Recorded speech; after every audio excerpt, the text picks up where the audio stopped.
Tujuan sebenarnya Prabowo Subianto ke Perancis. Oleh Christovita Wiloto, Chairman Strategik Indonesia. 1. Fakta yang terjadi.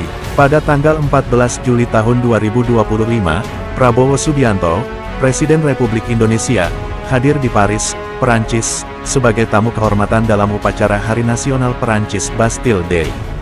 Fakta lain yang terjadi, undangan itu langsung disampaikan Presiden Perancis Emmanuel Macron saat kunjungannya ke Indonesia pada Mei tahun 2025. Kontingen Indonesia yang dikirim terdiri dari Taruna dan Taruni Akademi Militer TNI Angkatan Darat, Taruna dan Taruni Akademi Angkatan Laut, Taruna dan Taruni Akademi Angkatan Udara, Taruna dan Taruni Akademi Kepolisian. Mereka mendapat kehormatan berdefile pertama dalam parade militer di Champs-Élysées. 2. Apa tujuan sebenarnya? Setelah dianalisis satu persatu, tujuan Prabowo bukan sekadar memenuhi undangan seremonial. A. Penguatan poros pertahanan Eropa, Indonesia. Prabowo ingin menempatkan Indonesia sebagai bagian dari mitra strategis Perancis dan Eropa. Bukan hanya kerjasama dagang atau kebudayaan, tapi kerjasama pertahanan dan intelijen. B. Manuver melawan China di Indo-Pasifik. Dengan bersekutu dengan Perancis, Prabowo ingin menunjukkan bahwa Indonesia tidak tunduk sepenuhnya pada pengaruh China. Perancis dikenal sebagai negara Eropa yang aktif di wilayah Pasifik lewat kehadiran militernya di Polinesia dan Kaledonia Baru. C. Mengirim pesan ke Amerika Serikat dan NATO. Dengan tampil bersama Perancis, Prabowo ingin memberi pesan halus kepada Amerika bahwa Indonesia mau bekerja sama dengan siapa saja yang menghargai kedaulatan, bukan hanya ikut-ikutan fakta besar seperti NATO atau AUKUS. D. Kesiapan Indonesia menjadi kekuatan regional. Prabowo menggunakan momen ini untuk menunjukkan bahwa Indonesia sudah siap sebagai kekuatan militer yang dihormati di kawasan. Dengan menampilkan kontingen pasukan gabungan, ia mengirim pesan ke ASEAN, China, Australia, dan Amerika. E. Soft diplomacy menutupi masalah dalam negeri. Kunjungan ini juga menjadi upaya untuk mengalihkan perhatian publik dari masalah korupsi, konflik politik, dan krisis ekonomi di dalam negeri. 3. Apa tanggapan Allah?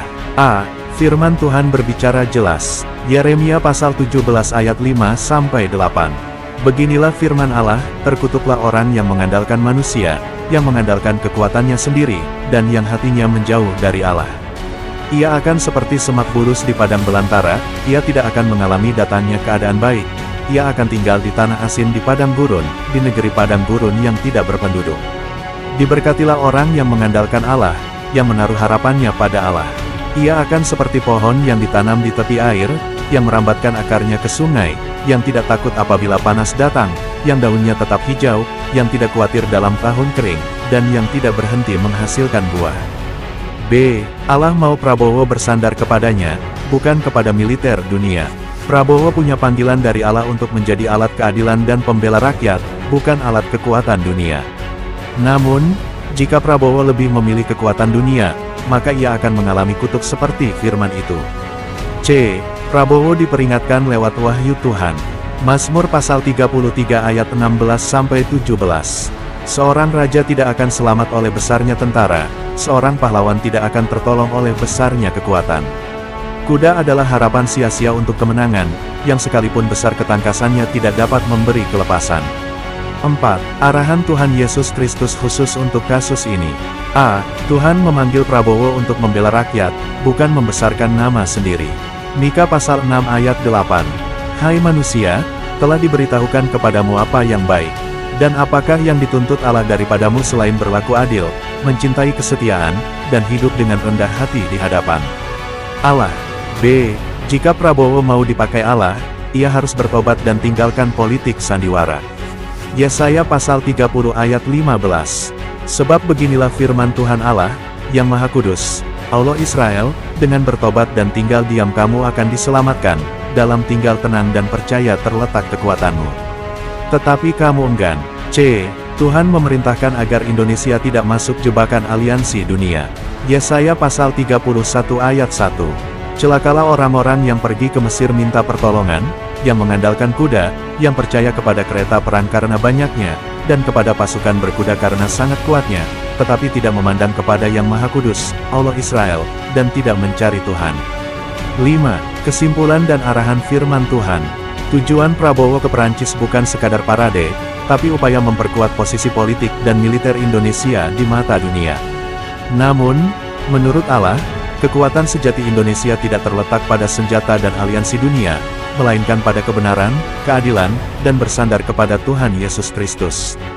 Jika Prabowo mau menjadi pemimpin yang dikenang bukan karena parade, tapi karena keadilan dan kebenaran, ia harus bertobat, merendahkan hati, dan berhenti bermain politik kekuasaan. Arahan Tuhan Yesus Kristus. Keluaran pasal 14 ayat 14.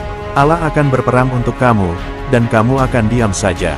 Tuhan Yesus Kristus memanggil Indonesia untuk percaya kepadanya, bukan kepada kekuatan dunia. Prabowo dipanggil bukan untuk memamerkan pasukan, tetapi untuk menegakkan kebenaran, keadilan, dan membela rakyat kecil.